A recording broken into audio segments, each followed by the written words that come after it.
This is the moment last January when a SpaceX Falcon 9 rocket took off from Florida. Earlier today, part of that same rocket is believed to have made impact with the surface of the moon.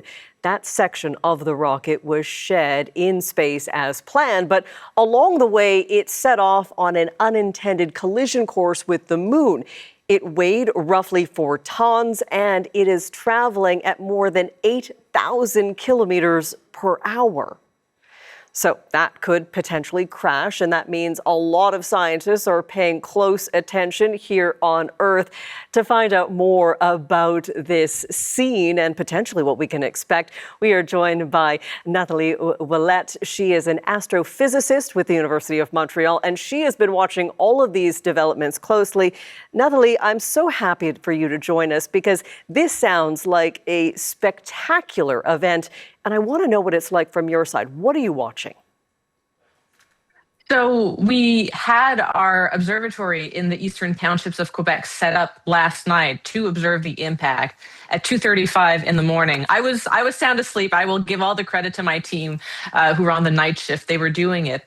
And they took over 20,000 images trying to spot maybe not the impact. We knew that that would be very difficult, but the plume of dust that would come off of the surface of the moon at that point. And I looked through my data this morning and my messages, and they didn't see anything.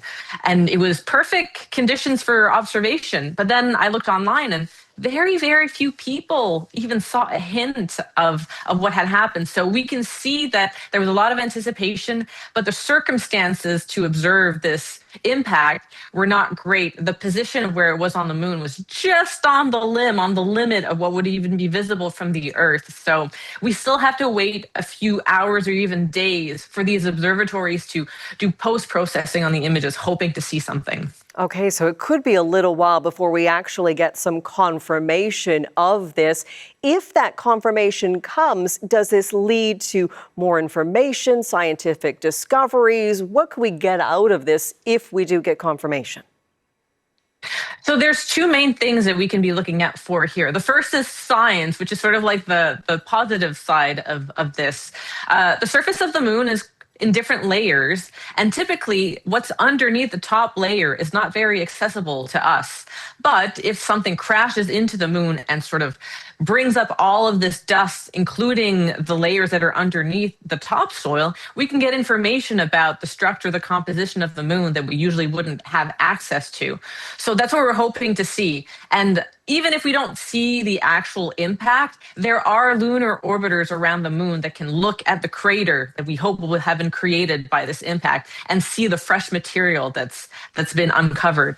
The other side is very practical. We are looking to the moon now to send astronauts there and maybe build a lunar base. And we think these impacts will be more frequent. So we want to make sure our assets are protected. So we want to understand the effects of a crash like this on the moon if there are artificial human-made or human things on the moon.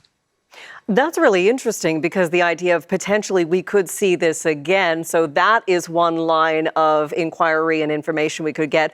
Also, the idea of, what was underneath that surface. We could potentially learn some critical information there. Does this say anything more about the care that SpaceX is taking? What should be done? Because this wasn't an intended crash, but, we could get some great information from it. Yeah, absolutely. So there have been intentional crashes. NASA and the European Space Agency have intentionally crashed things on the surface of the moon to do science. But this is only the second accidental crash that's happened. There was a piece of a rocket a few years ago we think was from a Chinese rocket that also crashed in the moon. But as we're sending more and more things into space, we think this will be more frequent. And these companies need to be careful. Their job is not only launching the payload into space and then that's it. They're launching very dangerous items up into space, and then they need to have a plan on what happens after they are useful.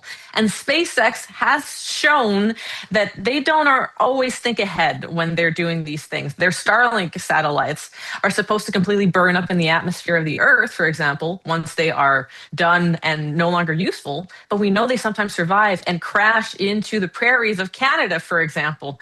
So these companies need to be held accountable. We understand understand accidents can happen, but this will become more frequent and there needs to be regulations. So regulations and, of course, more planning for scenario A, B, C, and maybe even D. When it comes to science, often mistakes, things going wrong is where we do have incredible developments. What are you keeping your eye on, or what are you maybe hoping to learn? So from what I've heard, there is a rumor that one very large observatory in Chile may have seen evidence of the impact. So we're going to be waiting in the next few hours or days to see if other observatories release their data.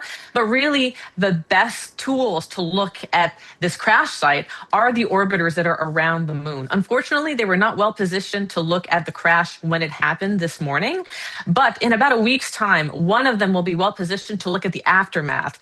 So we think there is a pretty substantial crater that could have been created here. So we're hoping to see at least evidence that the crash happened, even though we don't have footage of that. So in about a week's time, those lunar orbiters will give us a lot of information.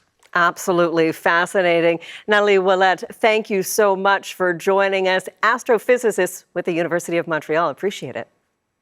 Thank you.